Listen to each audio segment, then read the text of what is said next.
Fenêtre sur l'emploi, on parle de ce guichet unique. Vous en avez entendu parler de ce guichet unique sur le plan entrepreneurial, hein. On ne parle pas de mesures sociales, mais là c'est sur l'entreprise. Un guichet unique, promesse d'Emmanuel Macron, ça existe, c'est mis en place. Est-ce que ça marche? On va en savoir plus avec Loïc Le Goas. Bonjour Loïc. Bonjour. On est ravi de vous accueillir, fondateur PDG de Legal Vision. Un petit mot quand même sur votre parcours, parce que vous étiez avocat, et puis vous avez créé votre entreprise, parce qu'il faut s'y connaître un peu en droit. D'abord, un petit mot sur la promesse de ce guichet unique. Ça, c'est une promesse d'Emmanuel Macron. Il a tenu promesse, il existe. C'est quoi ce guichet unique? Expliquez-nous. Ce guichet unique, c'est une plateforme unique pour la réalisation de l'ensemble des formalités juridiques qu'une entreprise, qu'elle soit petite comme un entrepreneur ou grande comme une grande société, doit réaliser afin de transférer son siège social, modifier son objet social, changer de commissaire aux comptes. Créer son entreprise. Créer son entreprise, bien évidemment. Et c'est quelque chose d'important parce qu'aujourd'hui, c'était très compliqué de le réaliser. Il y avait plus de 6 centres de formalité des entreprises. Exact. Les greffes des trous de commerce, l'URSSAF, les chambres de commerce, les chambres de l'artisanat, etc. Alors, tiens, on parlait des greffes. Quand on crée une entreprise, quand on déclare ses comptes en société, vous le savez tous, enfin en tout cas les comptables le savent, les directeurs financiers, on envoie au greffe, on fait un chèque, c'est fini, il n'y a plus de greffe. Maintenant ça va où? Ça va à l'INPI? Alors, il y a toujours le greffe, qui est toujours le teneur, le responsable du registre du commerce et des sociétés, mais on doit systématiquement passer par le guichet unique, qui est une nouvelle porte d'entrée. Donc, oui, en fait, on rajoute un acteur, c'est un peu compliqué, mais ça permet de faire quelque chose d'important, c'est de créer le registre national des entreprises. C'est ça. C'est une forte nouveauté. Ouais, mais alors c'est une belle nouveauté, encore une fois une belle promesse. Vous êtes un acteur, vous accompagnez vos clients et vos entreprises, ça ne marche pas, ça bouchonne.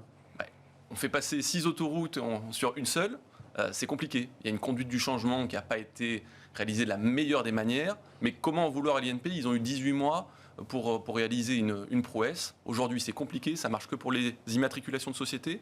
Pour les modifications de société, on passe par un ancien site internet qui n'a pas du tout été prévu pour ça. Et pour les dépôts des comptes, on revient au format papier. Donc on revient en format papier? De manière temporaire, oui, tout à fait. Ah, on numérise pas en ce moment?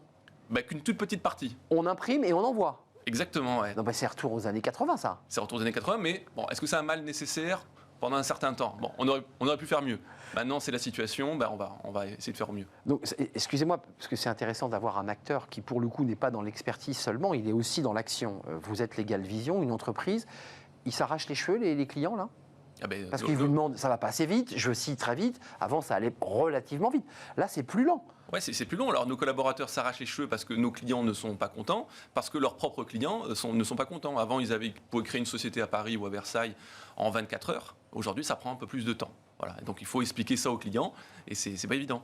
Le guichet unique pour vous, parce que c'est intéressant d'avoir votre expertise, vous y croyez, vous le soutenez, vous dites finalement, lorsque ça va fonctionner, c'est le bon outil? Non, mais le guichet unique est une bonne chose.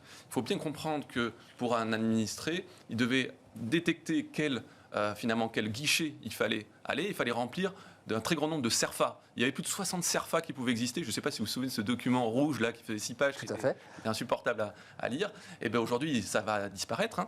Ça a disparu même.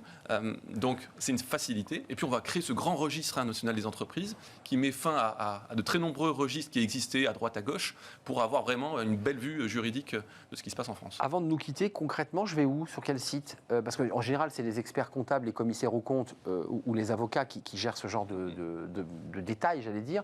On va où là? Il y a un guichet, il y a un site, c'est comment ça marche? Vous tapez sur Google formalité juridique guichet INPI, vous allez très facilement le trouver. Vous allez devoir créer un compte, provisionner de l'argent. Vous dites INPI, c'est bien l'INPI qui pilote tout ça? C'est bien l'INPI. C'est à l'INPI, à l'INPI, puisqu'on déposait ces marques, on déposait une marque à l'INPI. Et c'est maintenant l'INPI qui est le portail d'entrée de ce guichet unique. C'est bien cela? Tout à fait, c'est pas forcément naturel et pas forcément prévu.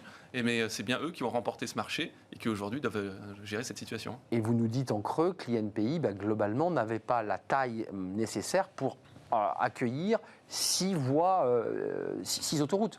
En tout cas, c'est peut-être pas l'acteur, l'administration la plus adaptée pour recueillir un tel flux. Vous savez pourquoi on a fait le choix de l'INPI?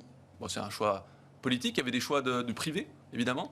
Voilà, je ne suis pas dans le cercle mais des c'est décisions. ça, il y avait un choix en fait d'une institution publique Tout à fait. pour gérer finalement des données qui sont relativement confidentielles. Ça vous donne plus de travail, vous, chez Legal Vision ou pas? Alors aujourd'hui, ça nous donne un travail incroyable puisque ce qui était numérisé revient en papier. Nos clients nous mettent la pression et c'est normal. Nous avons envie de délivrer le meilleur du service pour accompagner nos clients. Nos clients, pourquoi ils passent par nous? C'est parce qu'ils veulent se libérer de cette charge mentale et la lenteur des administrations. Évidemment. On fait le maximum pour eux. C'était un plaisir de vous accueillir, Loïc Le Gouache. J'ai tout compris à ce guichet unique.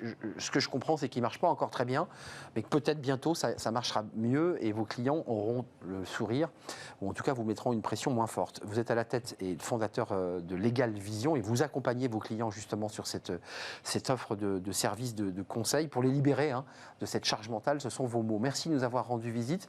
C'est la fin de notre émission. Merci à vous. Merci de nous suivre. Merci de votre fidélité. Merci à l'équipe que vous ne voyez pas. Je remercie notre ami au son Alex, je remercie Nicolas Juchat et je remercie notre ami réalisateur évidemment Laure-Hélène à l'accueil invité que je n'oublie pas. Merci à vous, je serai là lundi. D'ici là, portez-vous bien. Bye bye.